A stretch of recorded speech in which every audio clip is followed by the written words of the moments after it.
So no matter what's going on in your life right now, no matter how many thoughts are racing around your mind, no matter how the body's feeling, just take a moment to sit down and take a big deep breath, breathing in through the nose and out through the mouth.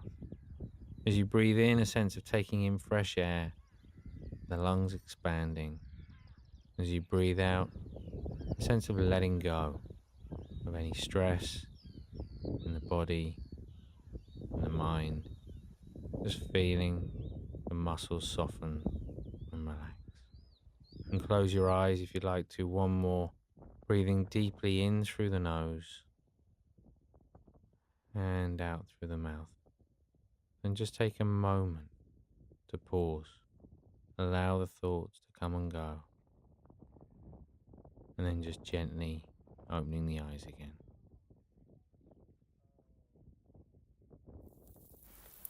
Welcome to our collective worship, everybody. What did Jesus say? That's right. I am the light of the world. Good morning, everyone. I'm going to remind you of the poem that we shared on Monday together, The Cookie Thief. A woman was waiting at an airport one night with several long hours before her flight. She hunted for a book in the airport shop, bought a bag of cookies, and found a place to drop.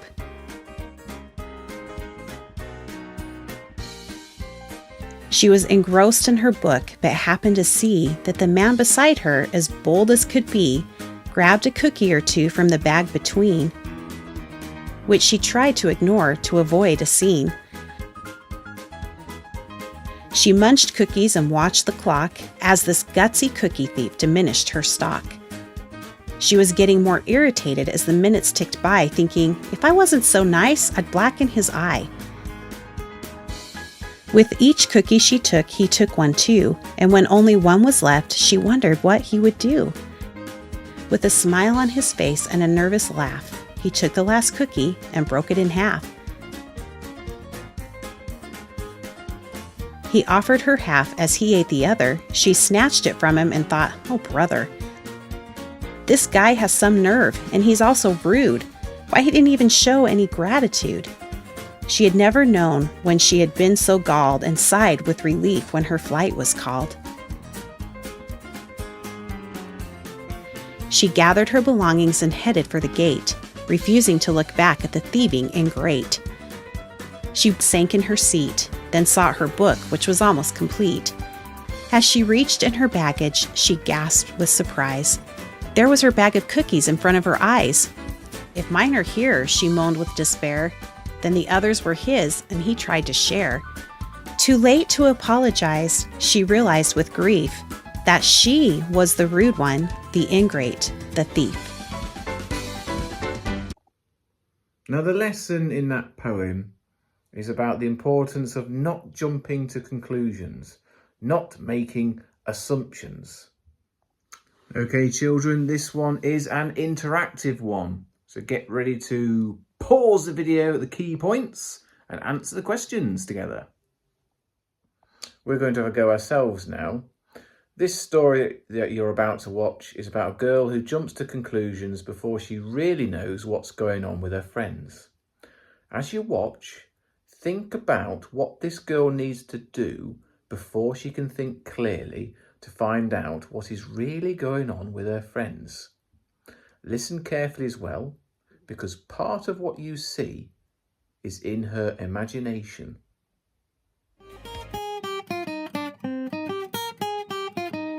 My sister Darlene almost made a big mistake by jumping to conclusions. Here's her story. There was these 3 girls. I know all of them. Mary's even kind of a friend of mine. We play on the same soccer team. I had to walk by them, and they were whispering and giggling at me. I thought it was strange. Yeah, I know. I'm so embarrassed. I'm gonna like everybody. I'm gonna like everybody. It really hurt my feelings. I mean, what did I ever do to them? Why were they me so mad. I just wanted to... You make me mad. You're so stupid. You don't know anything. That's what I felt like doing. Oh boy. Did you think the three friends were talking about Darlene? How do you think Darlene felt in that situation? How could you tell she was feeling like that? If you said her voice, her tone of voice, her body language, her facial expressions, you'd be right. She was feeling angry, embarrassed, left out. And she felt like yelling at her friends. Now, this part of the story, she was imagining it happening because she was jumping to conclusions. Now, instead of jumping to conclusions, what should she do? Darlene needs a calm, clear mind for this one. And the best thing that she could do is ask her friends. Ask the question. Let's see what Darlene chooses to do. So Mom dropped us off at this movie called Brothers and Sisters. Oh, I'm dying to see that. Was it funny? It was hilarious. The funniest part was when the sister took her brother to the mall and got him in trouble. Oh, I love to do that to my brother. Me too. What happened next? Okay, so they're walking, and these guards come up and say, "Hey, you stop right there." And my the sisters gosh. laugh.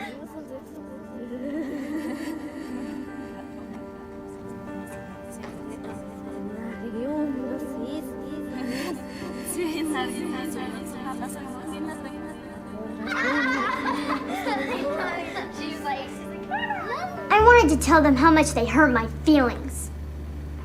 But I was afraid I'd just yell at them, so I decided to wait. I know. She is so funny. I mean, she's the biggest crush on the one. No, there's just, I don't know who yet. Really funny. I mean, just a second. Okay, whatever. Darlene. What's the matter? How come you didn't stop and talk with us? Susan was telling the funniest story about this movie she went to see. It was hilarious. Oh, I thought you were talking and laughing about me behind my back. Oh, that's why you look so upset. Yeah, it really bothered me. I had no idea you were talking about a movie. You know, we have got to go see that movie sometime. Sure, maybe this weekend. Right, so Darlene chose to wait and not jump to conclusions. And what did Darlene find out? Yep, her friends were laughing at a movie. How do you think Darlene feels now? Probably relieved and happy. Maybe a little bit embarrassed that she was jumping to conclusions and thinking that her friends would be talking like that about her.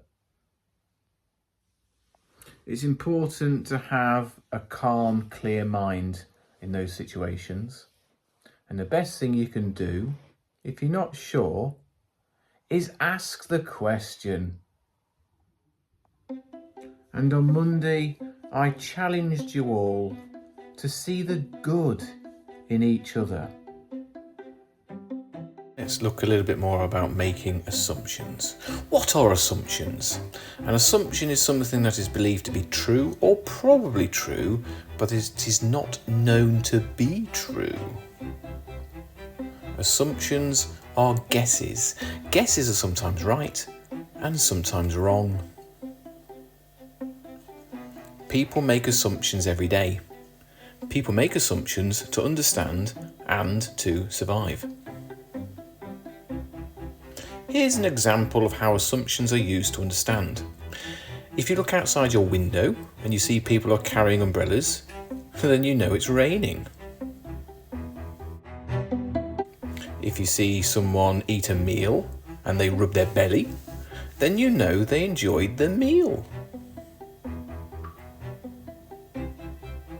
If you see a group of people running and screaming from a building, then you know it's not a good idea to go into the building. However, assumptions aren't always true. Assumptions can lead to misunderstandings and they can be harmful. Let's look at some examples. Thumbs up. In certain cultures, the thumbs up gesture means okay or great. However, in some cultures, thumbs up indicates or shows a bad word. A man from a different country travels to a place where a thumbs up is a bad word. He asks for directions and gives a thumbs up when he gets the help he needed. If the person giving directions sees the thumbs up, then they would assume... What might they assume, children? That's right. They might assume that the man is cursing. No tipping. A tip, gratuity, is extra money you give for a service. Usually, tips are given at restaurants, hair salons, etc. In the United States, if you sit down to have a meal at a restaurant, it is customary to tip if you are pleased with the service. However, in some countries, the tip is already included and is not customary to leave a tip. Now in this scenario, Yi Yun is from South Korea.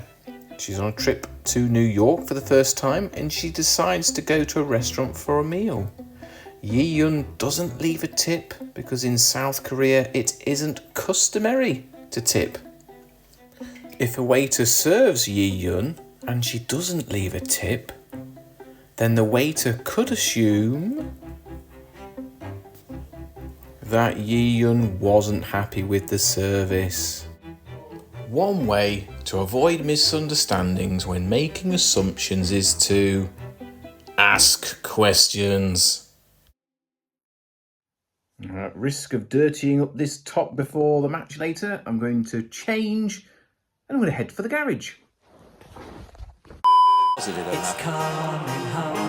It's coming home. It's coming. Football's coming. I'm in my garage. My wife would say that the garage is full of tut. We use the word tut in my house to describe rubbish. But one person's rubbish is another person's treasure. I'll admit it, there is some rubbish in my garage, but there are also things in the garage, for me, that have memories attached to them. Like this little guy. At university, while studying to be a teacher, I also studied art. One way to avoid This is a misunderstandings clay when sculpture making assumptions of a soldier. is to It ask took several questions. years to be really good at art and to produce something like this, and it has no place in the house, so it lives in the garage. Now, if you look at the side of my model, you'll see that there is some damage here. Just there on the elbow and underneath the armpit. I think this adds to the uniqueness of the model. And that's perfect. He's a soldier. He's likely to be scruffy and damaged. I think it adds to the effect of the model. When people make something, they know every little fault with it. They might see something that needs to be changed slightly, but it doesn't make them less proud of their work. They still think that what they've made is amazing. Sometimes tiny faults can even enhance something because it means that that object is different from every other object like it in the world. It's unique. The word unique means being the only one of its kind, unlike anything else.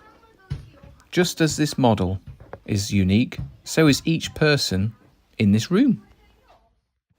We all have faults. We all have things that need to be changed.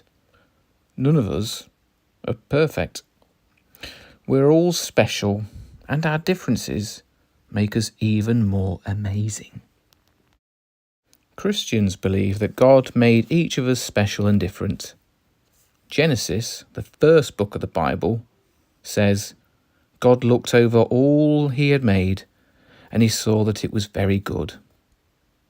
In the book of Psalms, the writer thanks God for making him. Thank you for making me so wonderfully complex. Your workmanship is marvellous, it says. Christians believe that God made us, and he's pleased that he did. We are unique. Sometimes people often disregard what they are good at. They don't know that they are unique and special in different ways. We are all unique. Every one of us living, whether fair, dark, tall, short, round, and slim, we are unique in our own ways. Now this brings us a story about Maya, who tries very hard to fit in. She has unique features as she came from a mixed parentage. She has blue eyes, ginger hair, and dark skin. She doesn't see that she's special, and this has made her low in self-esteem. In order to fit in with the crowd, she pretends to like football because the cool kids at school love it. She pretends to be good at cheerleading, although she does not.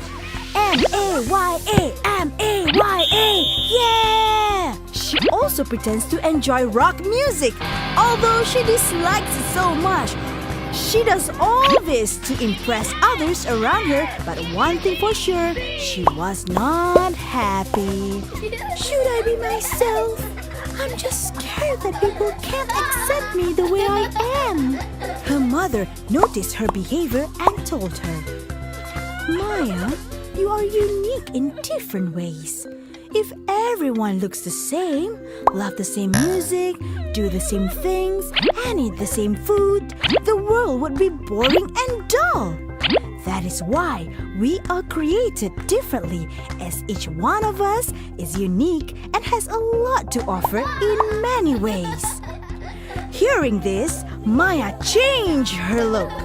She dresses the way she likes, do the things she likes, and listen to her favorite music.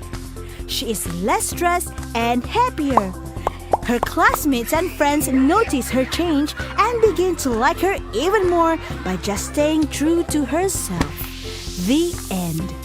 Moral of the story: embrace your uniqueness. That is your true identity. Take some time now to reflect on what you like best about yourself. It may be how you get on with others, how you play sport, how well you can read, your family, or something else. Take a moment to say thank you for these things.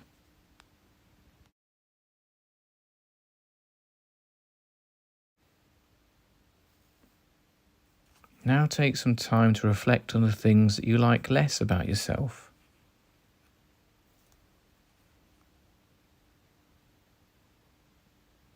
Let's take a moment to remind ourselves that each of us is special. Let's think about both our favourite and our least favourite parts of ourselves, all of which contribute to making us very special.